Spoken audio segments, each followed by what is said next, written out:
Praise God, hallelujah. Purihin natin ang Panginoon. Nandito mo din naman ako.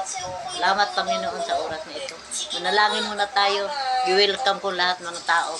I-welcome ko lahat ng mga makinig sa salita ng Diyos. Kaya ang Diyos nagmamasid sa ating lahat kung ano tayo sa Panginoon. Manalangin tayo, kapatid. O, purihin ka namin, Panginoon. Salamat, Panginoon, sa oras na ito, Lord God. Ikaw ang unahin namin, Panginoon.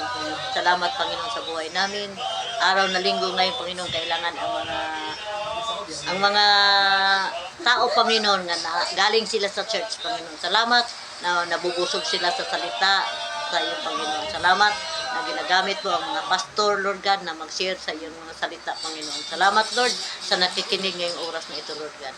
Iba to ang putahe na ibigay ko sa inyo. Sabi ng Diyos, i-welcome natin ang Panginoon sa ating buhay. I-welcome natin. Hindi agad-agad na kung ano mo sa Panginoon, ilapit mo. I-welcome natin ang Diyos. I-welcome natin ang good spirit galing sa Panginoon. Ay ang espiritu ng Diyos, yun ang guidance natin. Siya nag-guide sa atin. Kung anumang sa sarili natin, ang Diyos nag-guide sa atin. Hindi sa sarili natin. Hindi tayo magmamayabang ating sarili na kita nag-guide. Ang espiritu ng Diyos, yun nag-guide sa atin. Kahit saan tayo magpunta, ang espiritu ng Diyos. Yun hilingin natin. Yun hiningiin natin. Hindi natin ano ang Panginoon na i-lockdown ang Panginoon, ang espiritu ng Panginoon ay nagbibigay ng guide sa ating buhay. Wala sinabi ng Diyos sa atin, ngayong oras na ito, sino mang nabibigatan sa iyang puso, pag-aanin ng Panginoon.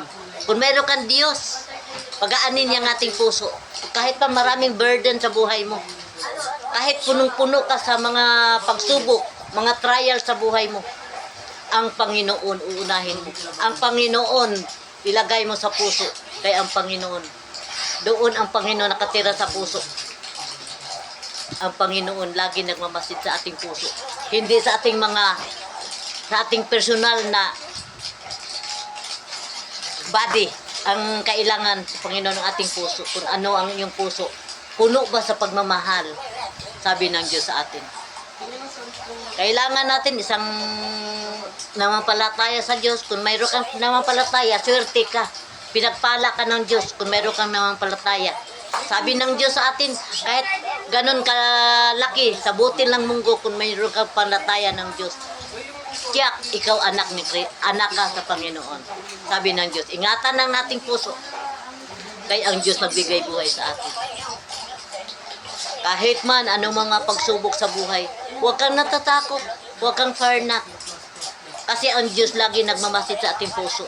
Yun ang hinahanap ng Diyos. Huwag kang magsalita ng mga hindi maganda.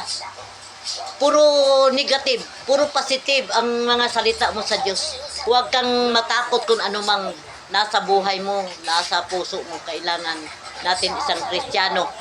Kung naglingkod ka ng Diyos, paglingkuran mo siyang tunay. Wala kang ibang paglingkuran sa buhay mo.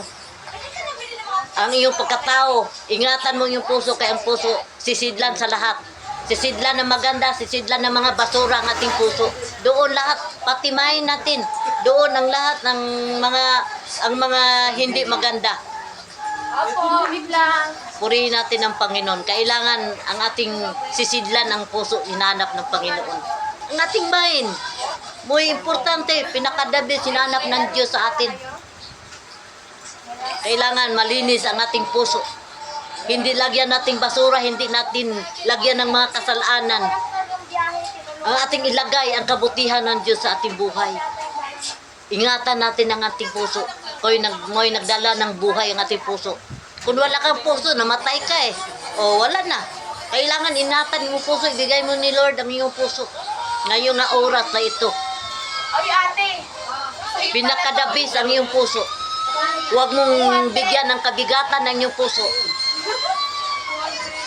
Bigyan mong kagaanan ng iyong puso.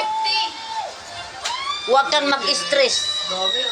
Kailangan bigyan mong kagaanan ang iyong pangisipan, ang iyong buhay. Mag-relax ka.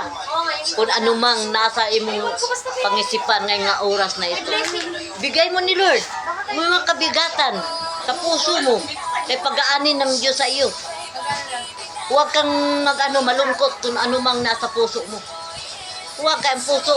Minsan ang puso sinungaling sa tao eh. Ang puso isang liar sa tao. Kailangan ingatan ng ating puso. Kay pinakadabi sa Panginoon.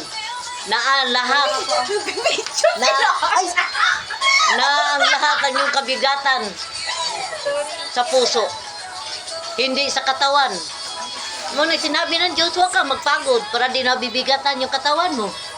Oh, yun nga eh. Huwag kang mag-stress. Magpa-relax.